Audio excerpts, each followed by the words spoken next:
Well, hello again. I'm here to read to you from Just a Simple Carpenter, Chapter 3. I was finishing the ornamentation on the feasting table late that day. The wedding feast would then need only to be planned. At that moment, Jeremiah had shown up. He taunted me at first. "Joseph, you devil, you. And here we all thought you were so straight-laced." "What are you going on about, Jeremiah?" I had said bewilderedly, and more than a bit angry. "Can you not see that I'm in the midst of completing the gift for my bride, that we may be formally wed?"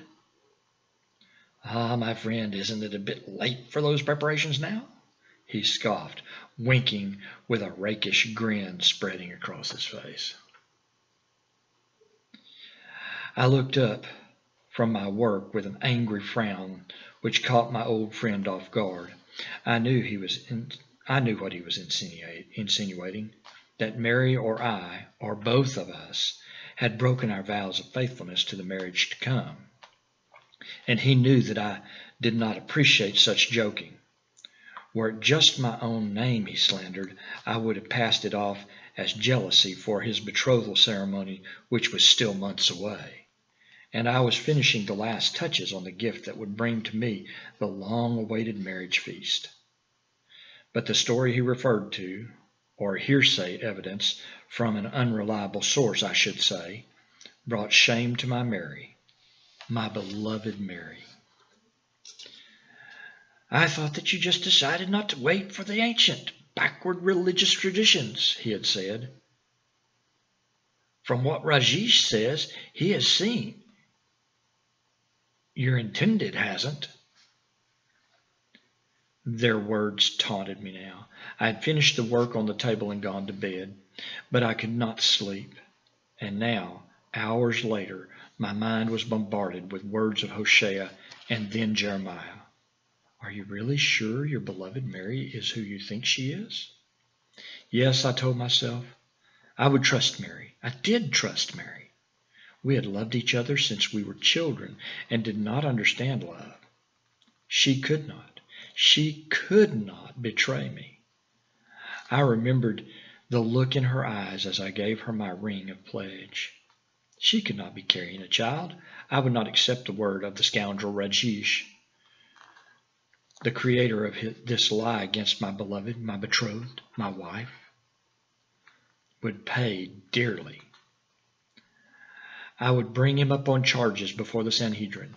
He would find difficulty in getting customers for his budding tailoring business he was trying to start in Jerusalem. No, he would find it an impossibility.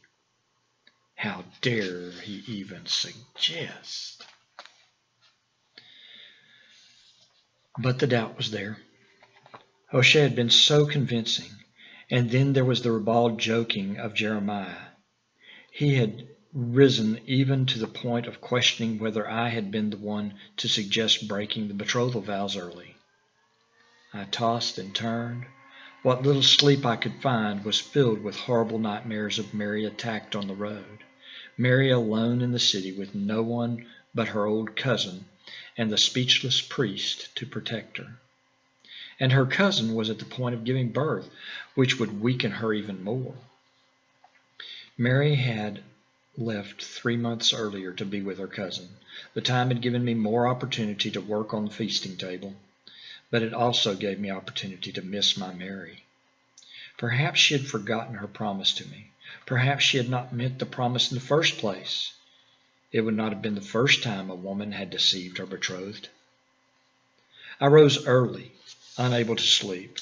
I packed a small satchel with food for the journey, told my aging mother that I was going to visit Mary and her cousin in Jerusalem to let them know that the preparations for the wedding feast were at hand, and took a traveling staff in my hand. The stars were still out as I began my journey to the holy city, but I traveled as a man who walked in the noon of the day. I walked with a purpose, as if I had pressing appointment with the chief priests or with the proconsul in Jerusalem. I had to see Mary, to prove Hosea's cousin was a liar, to hold my beloved in my arms again. I was a man on a mission. I would bring Mary back untouched to become my wife, and the Lord would have to have mercy on those who spread vicious rumors, for I would not. There was a great crowd around Zechariah's house when I arrived in the late afternoon.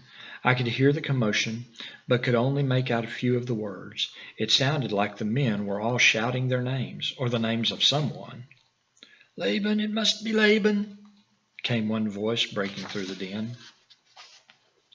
"Jacob," shouted another.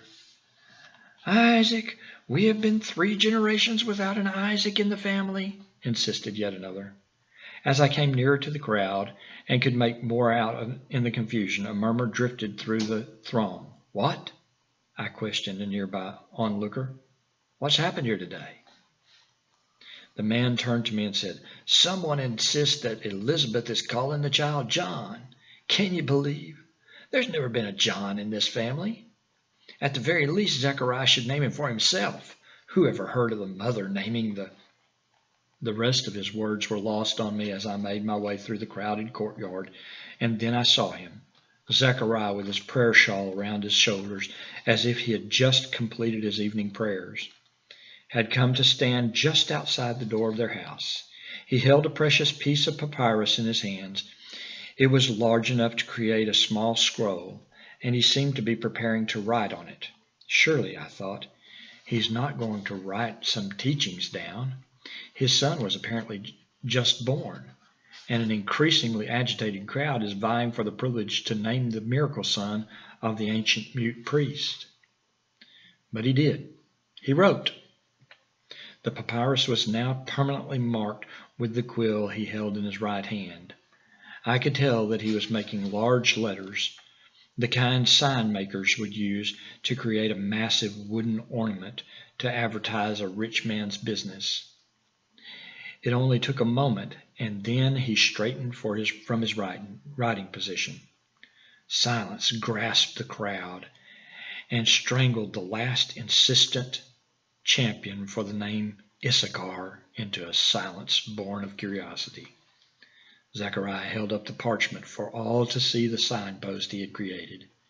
In letters so large that even the oldest man in the back of the courtyard could read it, the sign said, "His name is John."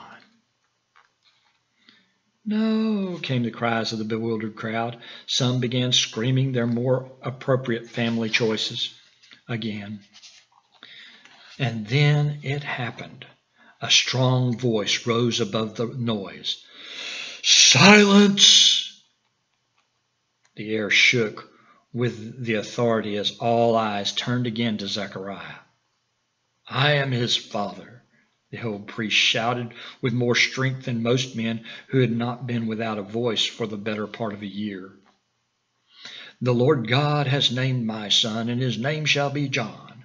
Who among you dares to argue with the wisdom of the God of Abraham and of Isaac and of Jacob?" Simply the sound of a voice coming from the man who had been unable to speak for so long caused a silence to fall upon the mob of kinsmen in the courtyard. Slowly, I watched them shuffle one by one to shake the hand of the old father and congratulate him on the birth of his son John. At the end of 8 days, the newborn would be dedicated and formally named, but no one would question the naming again. He would be unique among the family of the old priest, for he bore a name unlike any of his ancestors. I knew it would be some time before I would get to see Mary, for she would be helping Elizabeth through the time of purification required before the mother of a newborn baby could be part of the family again. And since Mary undoubtedly had helped in the birthing process, she too would be required to participate in the rituals of purification before she could be part of any public activity. I would have to wait 8 days to see her. I would have to spend my time working to keep my mind off the questions running through it.